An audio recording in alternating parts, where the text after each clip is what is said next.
History started with 260 left. 223 points to tie Cap, Kareem, Abdul-Jabbar. LeBron is now speaking with Mike in the media. Well, LeBron, I don't mean this literally to question your memory, but like a 25-point halftime deficit, you know, are you, as you go into the archives, are there a game or two that you think of and that had any commonalities between you guys being able to erase something that was that large like tonight? I don't know. I think the first game that could come to my mind, I don't know how many points we were down, but we were in a playoff series back in Cleveland, my second stint playing against Indiana on the road. And we made a huge comeback in a postseason game to cap that game off. I don't know if it was game 3 or game 4, you know, in that series. But, you know, tonight was literally a tale of two halves. I mean, obviously we came out and played exceptionally well in the first quarter. Then they jumped on us and completely just, you know, knocked us down, you know. And thank God for the standing 8 count.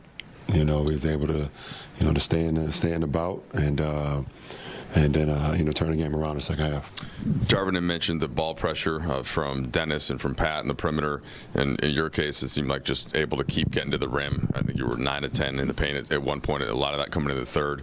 Was your mindset any more geared towards that, or was that just what was coming off the stops?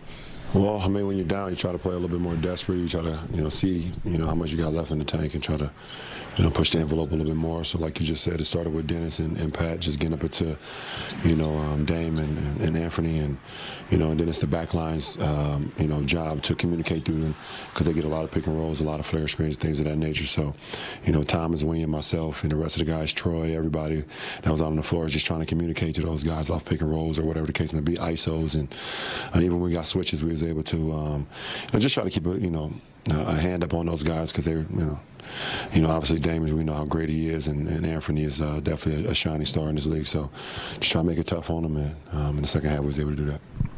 LeBron, obviously, when you fall down 25 in the first half, guys are going to discuss what's going on in the halftime locker room. And Darvin said that he felt like his message was like, we don't want to keep watching the same movie. How did you guys as a group not just have it be talk tonight and you know, actually go out and do the things that you were discussing?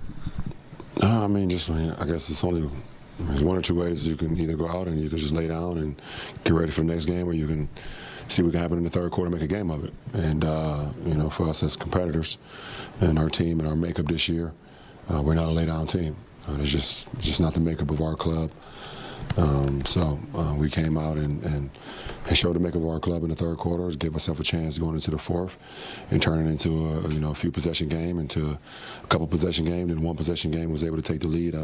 I believe on was that Thomas 3 on the left wing finally took the lead. Yep.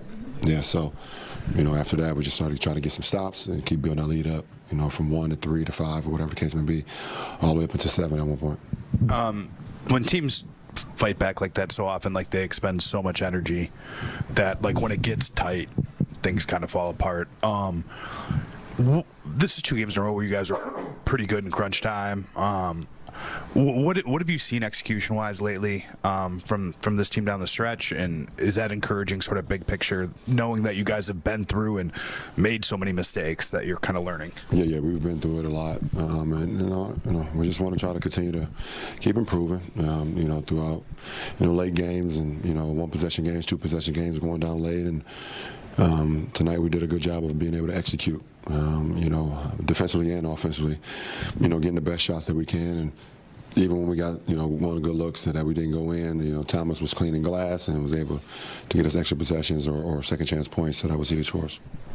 LeBron, of the aspects of your game that have kept up over 2 decades, how much pride do you have in your ability to still be able to get to the rim, like Mike was saying? I mean, you're getting to the rim in third quarter. I think all 6 of your baskets in the restricted area. How much pride do you have in that? I'm just an efficient guy. I've always taken pride in being efficient on the floor.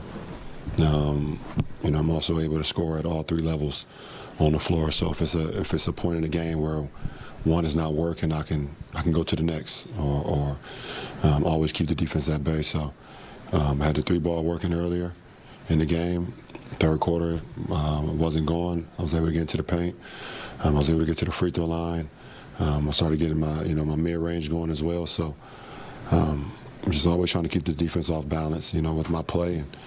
And the rim was very key for us because we was just trying to put more pressure on, not only defensively but offensively as well. And the rim attacks definitely starts with me, especially in that starting lineup. Last question, Mike. LeBron, while keeping the main thing, as you say, we've been hearing some additionally positive reports about AD. Darvin just says he kind of clearing one hurdle, non-contact, and then contact, and waiting the next day. What has your mind been there, and kind of thinking what he would bring back to you while still, since when he's not actually out there yet, focusing on the games at hand? I don't want to get too excited because I just know what he brings to our ball club. So, I am until I want him to just take as much time as he needs. And when he's ready, when he feels like he's ready to put on a uniform, and I see him run out with us, then I'll get excited again. But right now, I'm locked in on getting this ball club and putting him in a position to be successful every night.